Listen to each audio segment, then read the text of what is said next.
Mas é igual eu estava falando para vocês, é a questão da preocupação que eu tenho em relação ao estudo, porque, na verdade, é impossível você fazer um estudo se você não pegar o material e estudar, certo?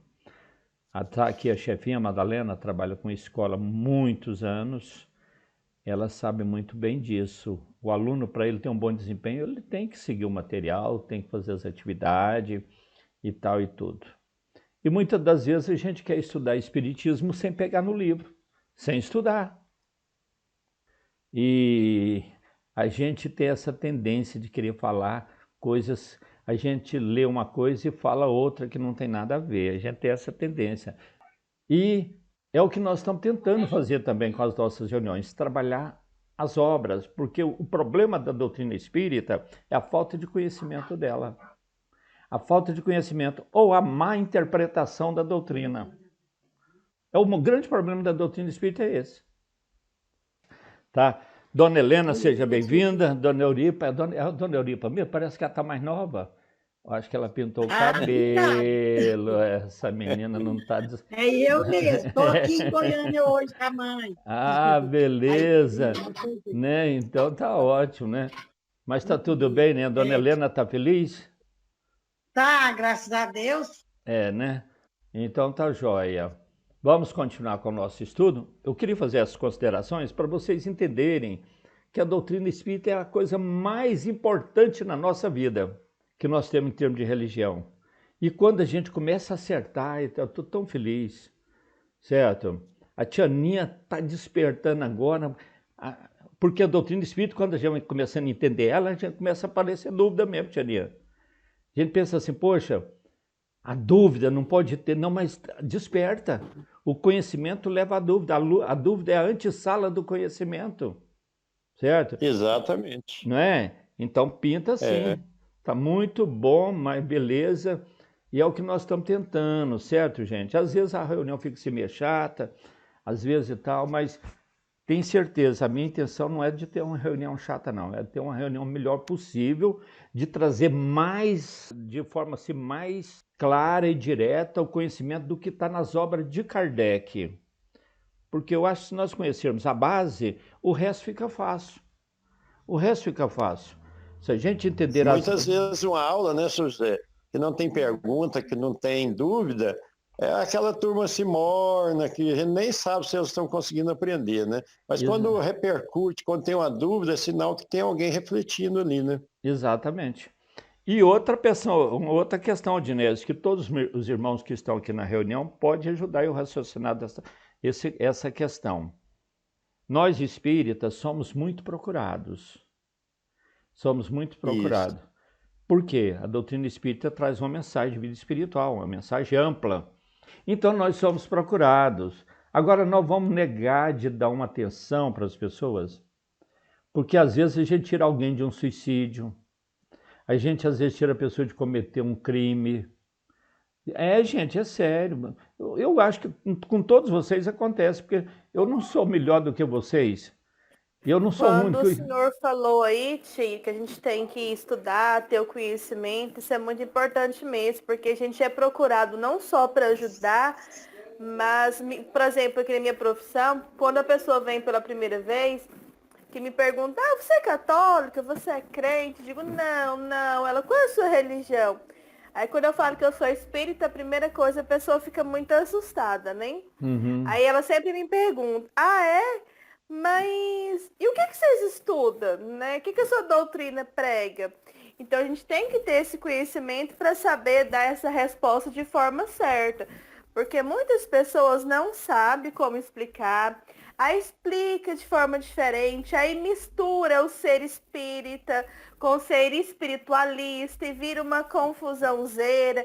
Aí as pessoas passam a nos ver com um olhar mais ainda discriminado, né? Então a gente tem também esse cuidado de apresentar a nossa doutrina, de defender ela, de saber auxiliar quem chega perto da gente, né? Saber dar toda essa assistência e não ter vergonha de quando a gente não saber, a gente fala, olha, Eu não sei, tá? Eu não sei te falar sobre isso, mas eu vou estudar, eu vou procurar alguém que saiba e depois eu te falo. Porque é melhor você ser honesto e falar não sei do que falar coisa errada. Porque ensinar algo errado pra pessoa. Verdade, exatamente. E outra, só para vocês terem uma ideia, o nosso estudo de segunda-feira é seguindo o livro o Evangelho segundo o Espiritismo. Só que quando a gente dá num tema no Evangelho segundo o Espiritismo, que está associado ao livro dos Espíritos, nós vamos lá no livro dos Espíritos buscar, para ampliar o nosso conhecimento. E quando nós estávamos estudando a paciência do capítulo 9, não foi isso? A paciência nós estudamos, né, no capítulo 9. O segundo parágrafo daquele texto falou que a maior caridade que existe, que é mais do que esmola, né, é ter paciência com a fraqueza dos outros, né? Com a ignorância dos outros e tal, então não foi isso? Quando abordou aquele tema, todo mundo da reunião teve um argumento para falar. Todo mundo teve um argumento para falar, né, Tianinha? Por quê? Porque mexeu com aquilo que é a bandeira do Espiritismo, que é a caridade. Mexeu com aquilo que a gente vive na realidade. E aí, bom, foi maravilhoso. Aí vamos buscar lá no Livro dos Espíritos. Aí nós fomos lá na questão 886. Quem tiver com o livro aí, pode abrir, gente. O nosso estudo é para isso. É bom que faça isso. É bom que a gente não tenha timidez com o livro, tá? Não é bom que a gente não tenha timidez com o livro. Aí, a pessoa... Nós fomos lá na questão 886. Eu acho que é 886 mesmo, né?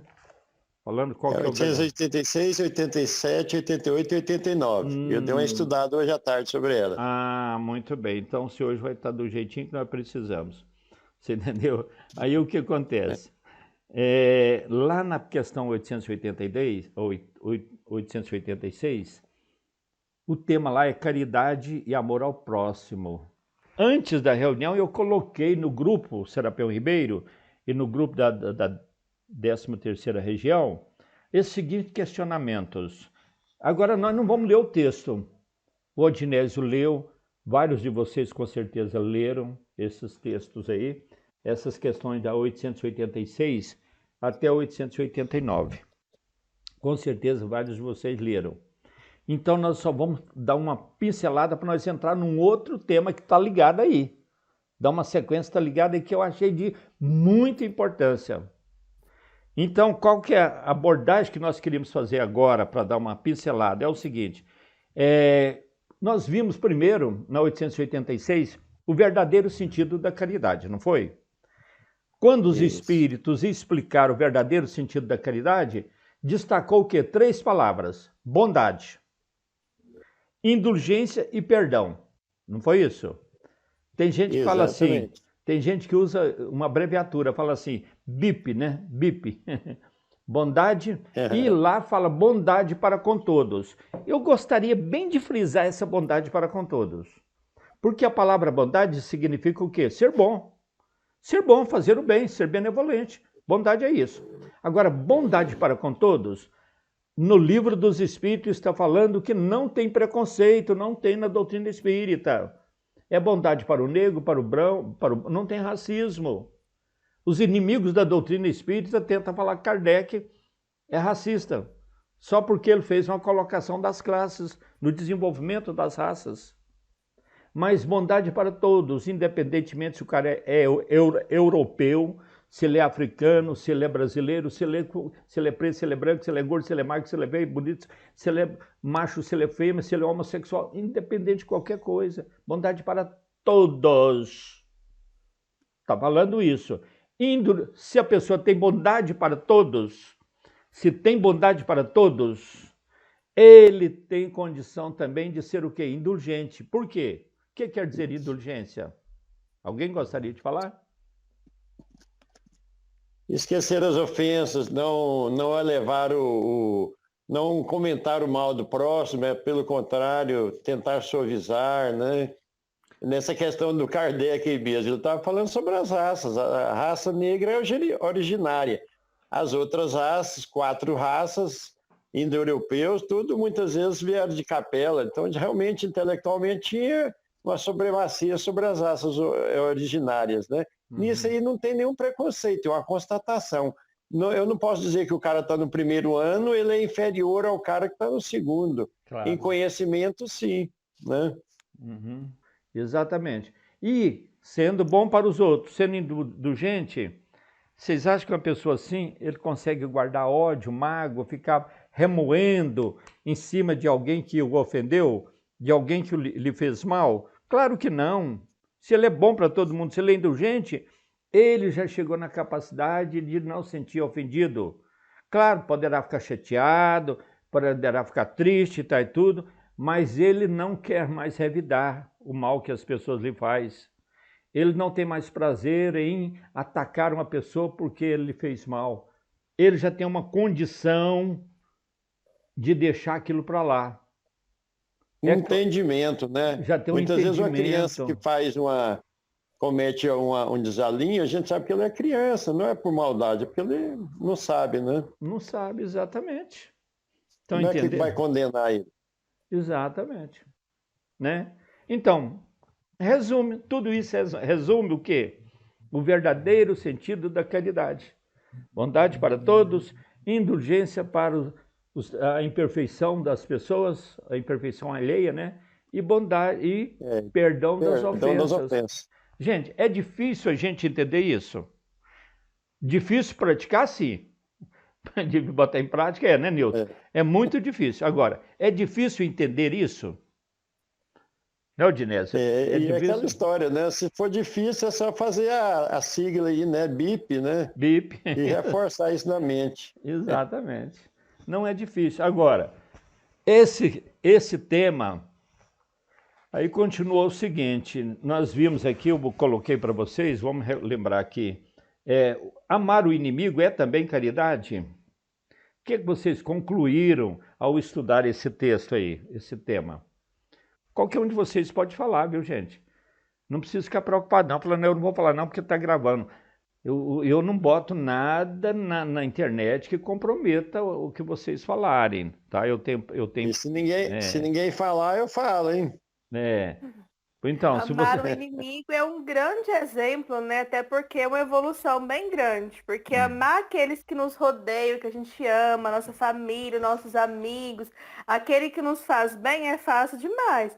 Agora, quando você chega no nível de você amar aqueles que te machucam, que te ferem, que te maltrata, né? Significa que você está no caminho certo aí e tal, que você está chegando, mas já é um grande exemplo de caridade, né? Amar os nossos inimigos, amar aqueles que de alguma maneira nos feriu e nos fez mal. É um grande exemplo de caridade.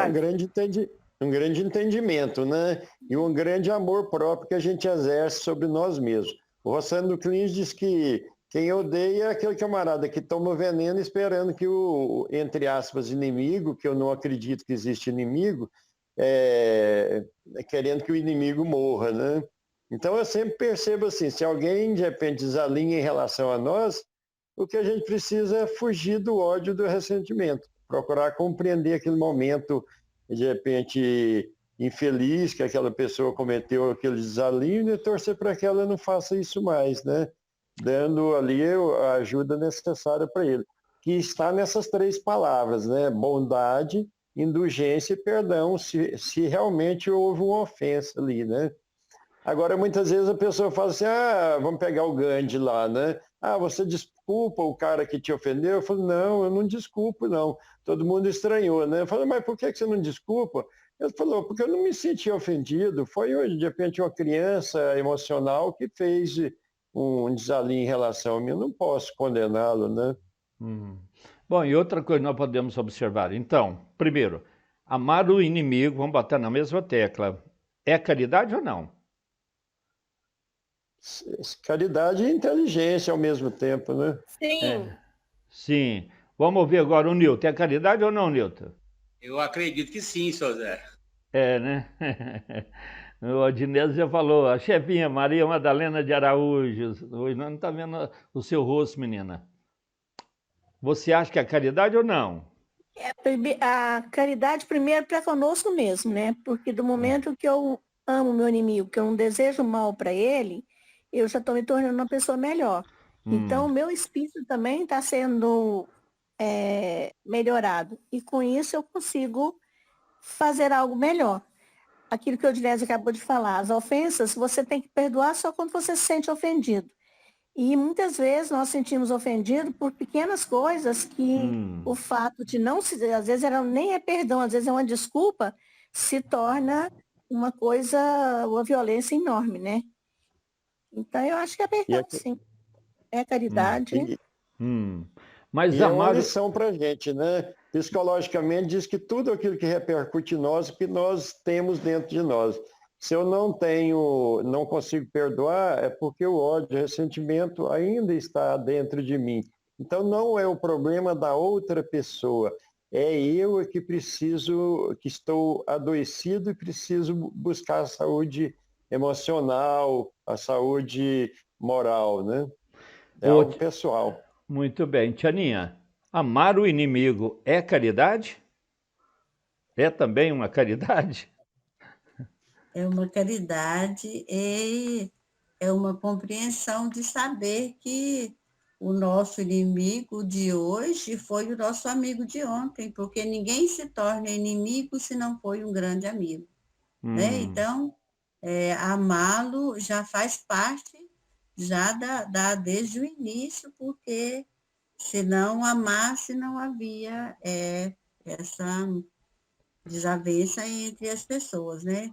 E, certo. assim, perdoar é compreender e ver no nosso irmão os nossos próprios defeitos, do qual nós estamos buscando meios para melhorar, e eles também. Então, já devemos ter cometido muitos erros, né? E se estamos hoje numa live estudando o Espiritismo, é porque alguém nos perdoou e nos deu a mão, né?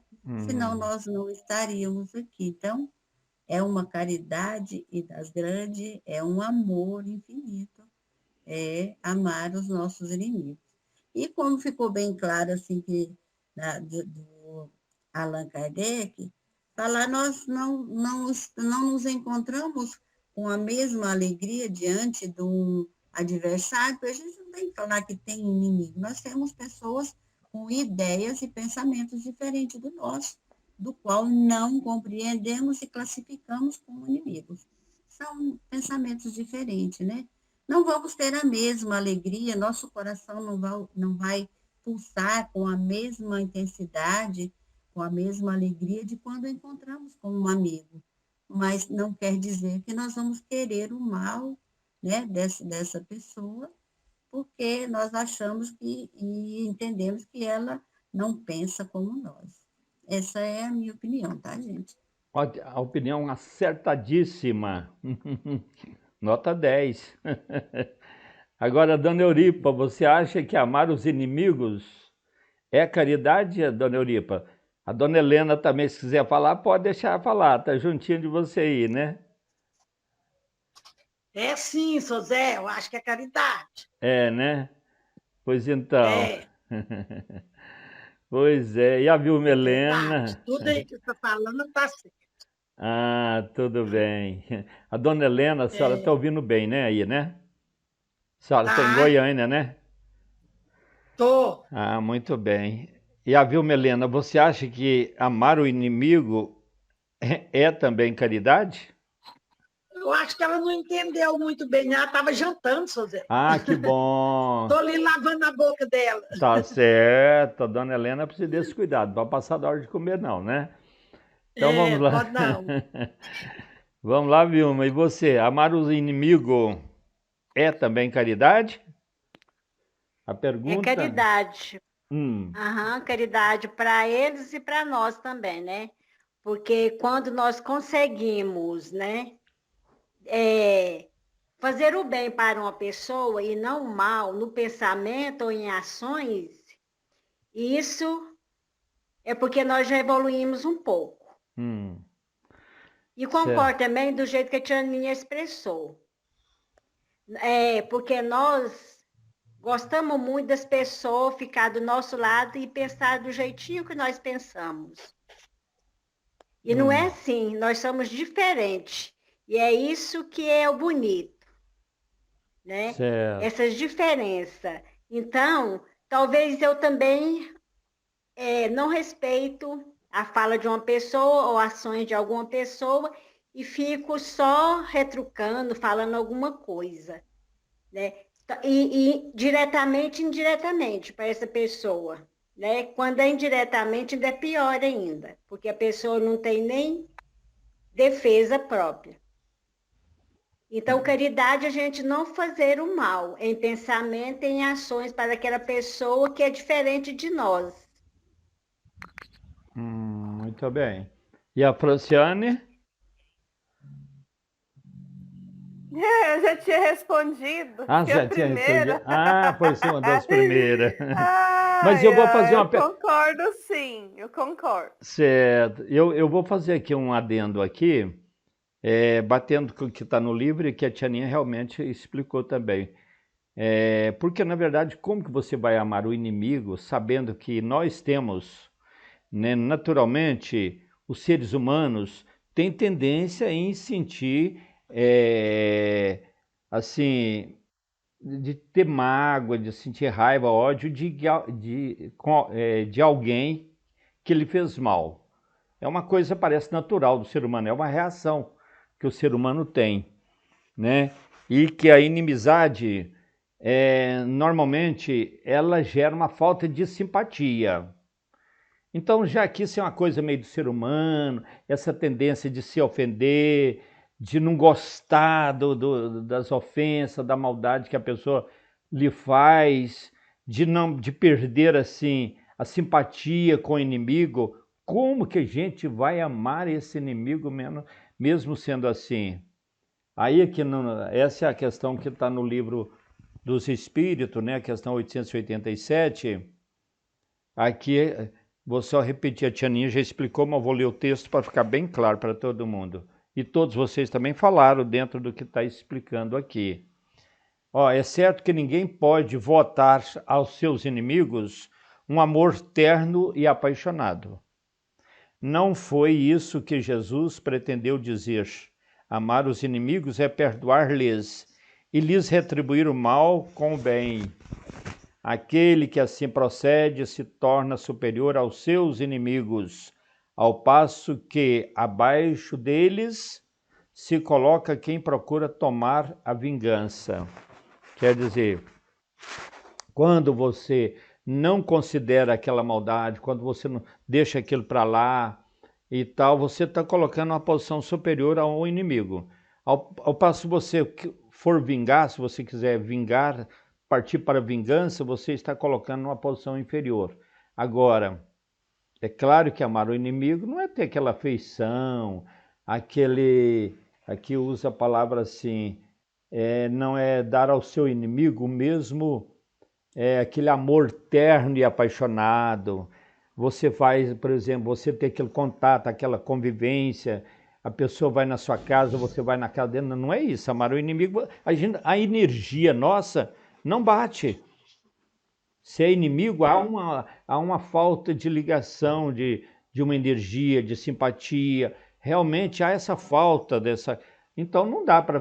Mas tudo bem, a gente pode desejar o bem para ele em vez de desejar o mal. A gente não precisa querer vingar, não precisa querer revidar o mal.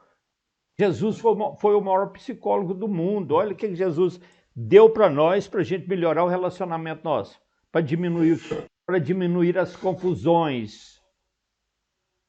Certo? Olha o que Jesus propôs para nós. Jesus não era mole, não.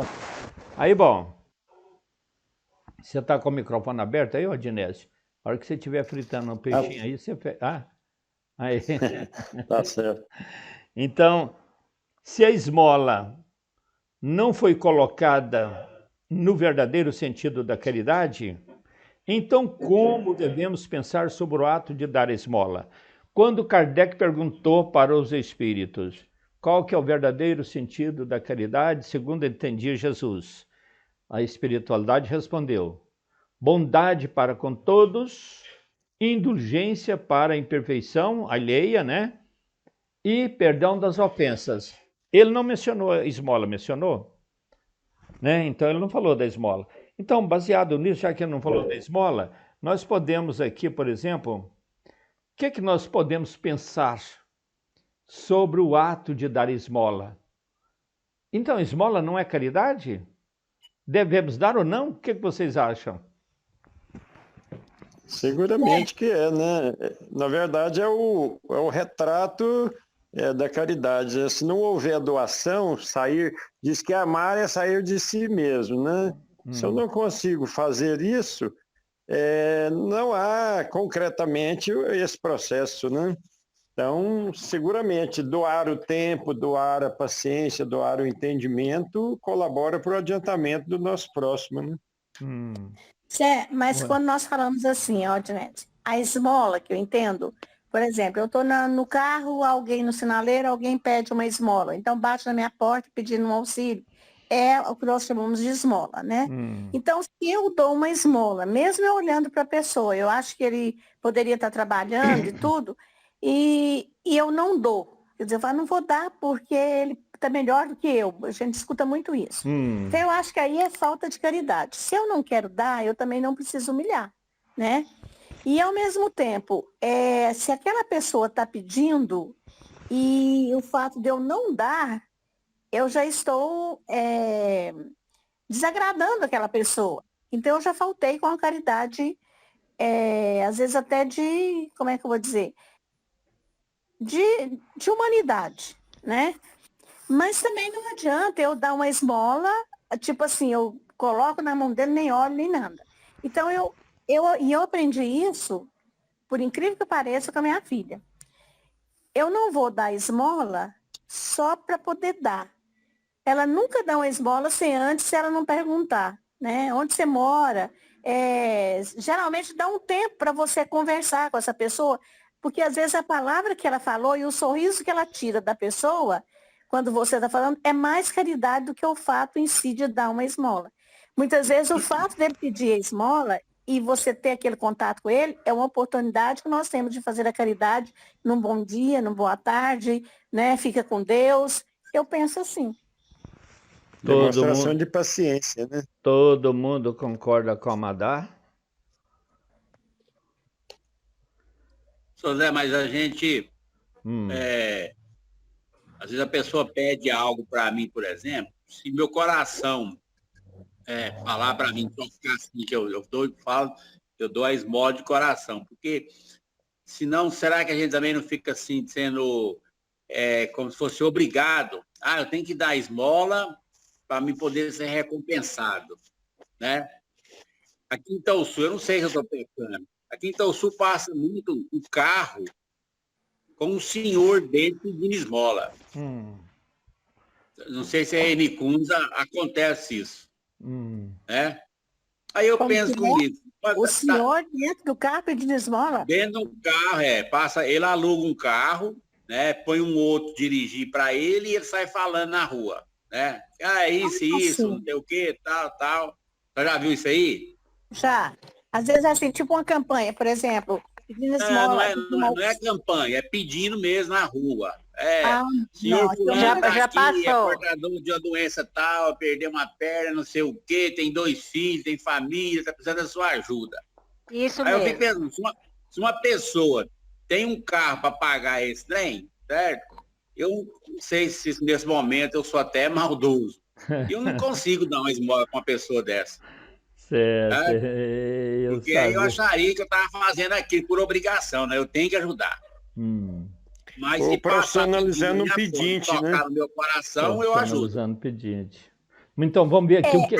Agora, isso aí, Zé, é verdade. Muitas vezes a gente está contribuindo para malandragem, né? Porque fica tão fácil para ele ganhar que é mais fácil ele ficar pedindo, explorando um e outro, do que ele trabalhar e fazer o sustento do suor do teu rosto, né? Então, Na verdade, algumas pessoas acham que isso é trabalho, né? Eu gostaria de ler a resposta aqui do Livro dos Espíritos, porque é muito oportuno a gente entender o que está escrito aqui. Realmente, muito boa as colocações de vocês. Aqui, por exemplo, aqui, olha, o que se deve pensar da esmola? A questão 888. Aqui está dizendo assim, o homem condenado a pedir esmola se degrada física e moralmente, embrutece-se. Ponto.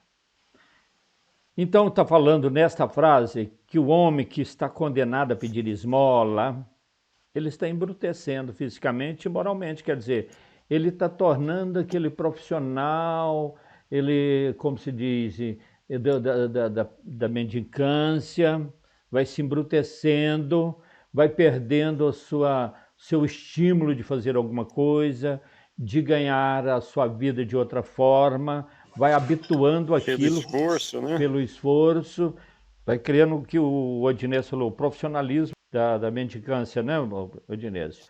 Então, primeiro é o seguinte, a gente não deve incentivar isso, pelo que eu estou entendendo. Né? Agora vamos ver o que continua aqui. Uma sociedade que se baseia na lei de Deus e na justiça deve prover a vida do fraco sem que haja para ele humilhação. Sem que haja para ele humilhação. Então, uma sociedade onde vive de acordo com a lei divina, com as leis de Deus, essa sociedade deve trabalhar, deve ter um comportamento para que essas pessoas não tenham necessidade de ficar pedindo esmola, de passar por humilhação. Porque, na verdade, gente, é uma situação de humilhação. Tem gente que não, que faz isso com uma tranquilidade, acha até bom, porque ganha até dinheiro e tal e tudo. Diz que tem gente que faz disso uma profissão. Mas isso não é bom. Não é bom porque a pessoa embrutece o coração, embrutece o seu sentimento e tudo. Agora, isso aí eu falo para vocês o seguinte, uma pessoa, se ele ganhar uma cesta porque ele está passando falta, muito bom. Ótimo, a cesta chegou na hora que ele precisa, está passando falta, tal, beleza. Mas conforme o jeito que a pessoa leva a cesta, ele se sente ofendido, se sente humilhado. Agora, porque a pessoa, às vezes, já de estar naquela situação, de ter aquela necessidade, já para ele já é uma situação de humilhação, certo? Agora, se ele puder ir no supermercado e encher o carrinho, botar a mercadoria no carrinho e vir no caixa de pagar, se ele tiver tido um trabalho, alguma coisa que ofereceu esta oportunidade para ele, ele vai sentir melhor, ele vai sentir bem, certo? Ele vai sentir... onde aquela história, né, seu José? Dá o peixe, mas ensina a pescar. Exato. Agora, tem algumas pessoas que têm um coração melhor do que o da gente, né? Claro. Mais ou menos o meu, do Newton aí. O Chico Xavier disse que uma vez tinha um pessoal na fila lá para pegar pão, né? Aí alguém foi lá e falou, Chico, tem uma mulher ali, ela é rica e tá pegando na fila lá com a sacola para pegar pão, né? Aí o Chico falou assim, não, meu filhinho, deixa ela tá treinando para a próxima encarnação. Então, algumas pessoas têm o coração melhor do que a da gente, né? Claro. Agora, o que nós aprendemos no conceito de caridade? Ser indulgente. Como o Newton falou, lá na cidade dele tem pessoas que saem na rua pedindo, certo? Eu também não daria, não, certo? Daria Posso não, dar minha opinião, Tio? Mas aí só para fechar esse raciocínio, aí o que acontece? Mas se a pessoa ficar observando, esse cara está pedindo, mas ele pode trabalhar para fazer isso, é falta de indulgência. Então deixa ele, como diz o Chico Xavier, ele está treinando para a próxima. O verdadeiro sentido da caridade não é esse. Deixa eu ver a opinião da Franciane. Eu acho que se a gente tem condições de ajudar, a gente deve ajudar sim, porque todos passamos por momentos mais difíceis, uns mais, uns menos, e não cabe a nenhum de nós julgar a situação do outro. Então, quando alguém bate a minha porta, ou quando alguém me procura, eu não quero saber se ela realmente precisa, se ela está me explorando ou não. Se eu tenho condições de ajudar, eu ajudo de coração. Né? Sem fazer divulgação, sem contar para ninguém, até porque se a gente fica divulgando muito, a gente não está ajudando, a gente está se autopromovendo, né? Então, quando eu ajudo alguém, seja com a palavra, seja com algo físico, eu faço de coração, sem me importar em momento nenhum que ela vai fazer com aquilo ali depois, se ela vai vender, se ela vai dar, se ela vai jogar fora, eu fiz de coração.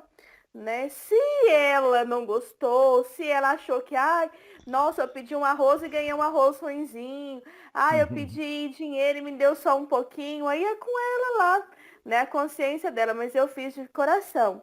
Né? Muito Acho que a gente bem. deve ajudar sempre que a gente tem a oportunidade, que a gente pode, porque não é tirar da gente também, ficar zero nada para dar para outra pessoa. Mas se eu tenho condições, eu devo dar sim. Eu acho que faz parte da caridade, sim. Não dar esmola, porque eu acho essa palavra muito feia, mas ajudar quem está precisando. Claro, claro. E aqui nós vamos fechar aqui José, posso contar um caso aqui perto de casa? Deixa eu concluir aqui e você vai contar e depois você vai contar o caso e vai fazer meditação e fazer a prece para nós. Tá bom? Tá certo. Então, finalizando aqui, olha, está dizendo na outra frase, deve assegurar a existência dos que não podem trabalhar, certo? Sem lhes deixar a vida à mercê do acaso e da boa vontade de alguns. Vou repetir a frase. Deve assegurar a existência dos que não podem trabalhar, sem lhes deixar a vida à mercê do acaso e da boa vontade de alguns. Quer dizer, a gente tem que ajudar sim quem não tem condições de adquirir, condição de sobreviver. Tem que ajudar, certo? Não, deixa para lá, o problema é dele, certo? Então, aqui está dizendo, e vocês bateram muito bem. Agora vem outra pergunta dizendo aqui, olha, dar-se-á reproveis a esmola, quer dizer, a esmola então é reprovada? Aqui está dizendo o seguinte, eu já vou ler para ganhar tempo, porque a resposta é um pouco longa. Então a esmola é uma coisa reprovada, é uma atitude reprovada, não enquadra-se no conceito de caridade, né? Seria a pergunta. Aí vem a resposta, não. O que merece reprovação não é a esmola, mas a maneira por que habitualmente é dada. Foi bem clara a frase, não foi? O que merece ser reprovado não é a esmola, é a maneira do jeito que a gente dá a esmola, certo? O homem de bem que compreende a caridade de acordo com Jesus vai ao encontro do desgraçado, sem esperar que o desgraçado lhe estenda a mão.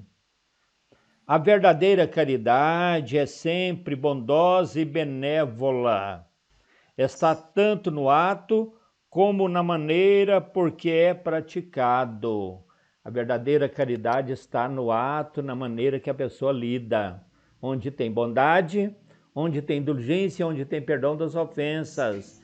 Qualquer atitude que venha denegrir a pessoa, que venha incentivar a pessoa a fazer daquilo uma profissão, qualquer atitude que venha fazer daquela pessoa ser humilhada, venha humilhar a pessoa, aí está fora da caridade. Aí está fora da caridade. Certo? Continua o seguinte, se o for, quer dizer, se a caridade for feita com arrogância, pode ser que a necessidade obrigue quem o recebe a aceitá-lo, mas o seu coração pouco se comoverá. Se você vai ajudar alguém com arrogância e tudo, a pessoa aceita, ele está precisando, mas o coração dele vai ficar ofendido, ele vai ficar humilhado, ele vai ficar chateado, certo? Lembrai-vos também de que, aos olhos de Deus, a ostentação tira o mérito ao benefício. Quem faz as coisas para aparecer, então, como se diz, isso não é caridade. A pessoa está dando... recebeu a recompensa. Já recebeu a recompensa. Né? Isso não é caridade. Disse Jesus, ignore a vossa mão esquerda o que a direita der. Jesus foi bem claro. Não quer dizer que você tem que esconder porque você fez um benefício, não. É você não fazer aquilo por ostentação, por querer aparecer, para ganhar voto, para ganhar... Isso não é moral, isso é amoral. A moral é a ação que você faz visando receber alguma coisa em troca, certo? Por exemplo, no centro espírita, nós chegamos à conclusão, vamos ajudar fulano porque ele está precisando? Vamos, beleza, ajuda, está precisando, tem que ajudar. Vamos fazer campanha, vamos fazer isso e tal, vamos ajudar o setor aqui, vamos ajudar tal. Tá certo, tem que ajudar.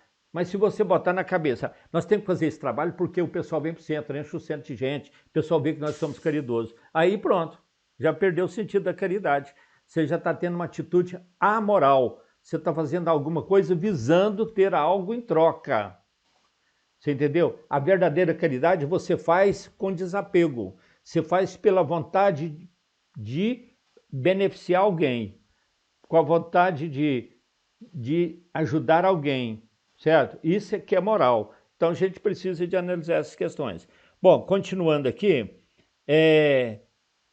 porque por essa forma, quer dizer, dar com a mão direita e esconder o que é a esquerda, né? Dar com a mão e não mostrar para a outra, por essa forma, ele vos ensinou a não tisnardes a caridade com orgulho.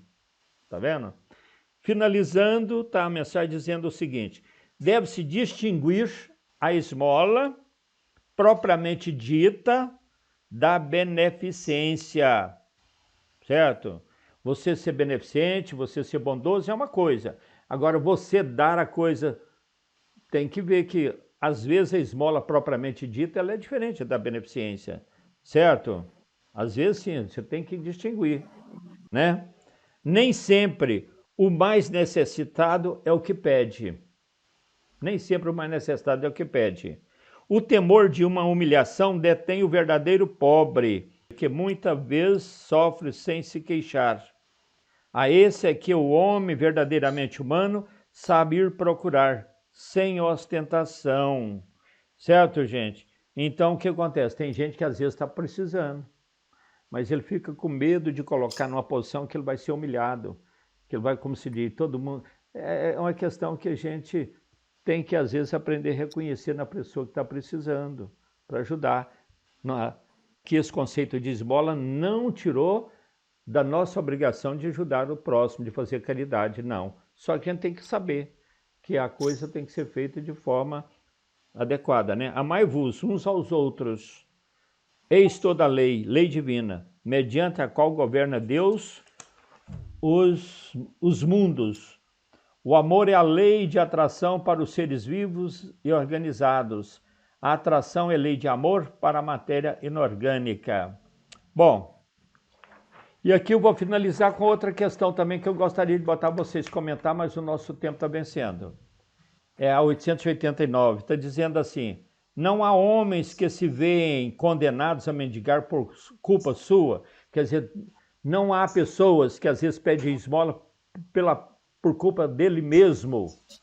A culpa é dele, por isso que ele caiu nessa situação de pedir esmola. Ele poderia ter tido outra atitude e não ser preciso de pedir esmola. Então Kardec quis saber disso. Os espíritos responderam assim: sem dúvida, mas se uma boa educação moral lhes houvera ensinado a praticar a lei de Deus, não teriam caído nos excessos causadores de sua perdição, ou da sua perdição. Quer dizer, muitas das vezes, sim, tem pessoas que pedem esmola pela sua própria responsabilidade, né? Se ele tivesse tido uma educação embasado de acordo com as leis de Deus, com as leis divinas, ele não chegava a esse ponto. Ele não chegava, ele tinha como buscar uma outra maneira de sobreviver sem pedir esmola. Sim, tem esses casos, sim. Tem que analisar também, certo? Quer dizer, nós não podemos condenar, nós não podemos faltar com a indulgência. Cada um é responsável pelos seus atos. Disso, sobretudo... Aí entra a família, José. Hã? Oi? Aí entra a família, né? Exatamente, a família, exato. Disso, sobretudo, é que depende a melhoria do vosso planeta, da educação, dessa coerência de vida que vai melhorar no nosso planeta, que vai deixar de tanta coisa que a gente vê que tem por aí que não deveria. Gente, está muito bom o papo, mas nós vamos passar para lá para o Odinésio, vai contar uma historinha rapidinha e vai fazer as considerações finais. Eu gostaria, no momento da prece, viu, Madalena? Nós pedimos para a nora da nossa coleguinha lá em Brasília, viu? Para a Patrícia, né? É, a Patrícia Souza e eu do queria Carmo. dizer também para a nossa Xuxinha lá. Ela está passando por um processo de depressão, um processo muito sério. Ah, é? Ah, tadinha. A Xuxinha, então? Então, tá, beleza. Eu vou botar a Xuxinha aqui porque nós sabemos quem que é, tá, gente? A gente chama ela Xuxinha porque lá no colégio uma vez ela fez a participação lá, fez o papel da Xuxa. Então ela está com um estado depressivo, tadinha, né? Gente boa até. Madalena, vamos trazer ela para o centro, tem jeitão? Mas aí eu tô tentando, sabe? Mais próximo. Inclusive, o próximo dia que ela vier aqui, eu queria até assim, chamar pra gente conversar com ela, que o caso dela tá sendo um pouco mais. Nós sabe? temos que conversar, nós temos que ir lá. É. Temos que Tá procurar ficando- ela, É. tem que dar passe nela, É. tá? Uhum. Nós temos que fazer assim, a hora que ela chegar, você fala, nós vamos. Porque nós, Uhum. poxa, quem já sofreu depressão sabe que esse trem não presta. É terrível. É uma hora que a gente precisa demais da ajuda dos outros, tá bom? E nós vamos então pedir, nós temos uma colega também que faleceu agora essa semana, né? Foi aluna nossa, né? Gente, a oração tem um poder. Nós ainda vamos fazer um estudo aqui sobre a questão da oração, né? Lá no centro, na terça-feira, a gente está tentando praticar essa questão da meditação, essa questão da busca espiritual, para a gente poder se fortalecer, tá bom? Porque nós somos muito assim ainda imperfeitos, temos muita dificuldade às vezes de superar certos problemas. Nós precisamos de ajuda, e ajuda de Deus, ajuda divina, através da compreensão dos ensinamentos para nós vivermos de acordo com as leis naturais e também até da nossa sabedoria em relação a entrar em conexão com o plano superior para fazer as nossas orações. Fica para a próxima reunião. A próxima reunião eu já botei até o que nós vamos falar aí, que seria hoje, mas não deu tempo. Vai ser meia polêmica também, né? Nós vamos levantar umas questões aqui muito importantes. Vamos passar a palavra para a Odinese. A Odinese está com a palavra. Isso, eu pedi uma vibração aí também pelo meu cunhado John Dolly, que desencarnou hoje de manhã também. Ah, é? E exato. John Dorney? John Dolly. Isso. E eu vou resumir a historiazinha também. Mas em cima do que o senhor José colocou aí, é bem interessante as colocações do Livro dos Espíritos do Evangelho. A caridade precisa ser feita com inteligência, né? Por isso que a sabedoria popular diz o seguinte: dá o peixe, mas ensina a pescar. Porque aí coloca bem claro que é para ajudar a pessoa e ela desenvolver ali a possibilidade de ganhar o seu sustento de uma forma justa através do seu trabalho, né? Amigo Jesus, nós te agradecemos, Senhor, por mais esse estudo, te pedindo que possa clarear nossa mente, nosso espírito, para que a gente possa, dentro do processo de entendimento da tua verdade, cada vez mais errar menos em relação ao nosso próximo. Tudo aquilo que nosso coração pedir, que nós possamos fazer em relação a ele, sem julgamento, sem pré-julgamento, mas utilizando sempre a inteligência e a razão para fazer isso. Jesus, amigo, te pedimos que possa estar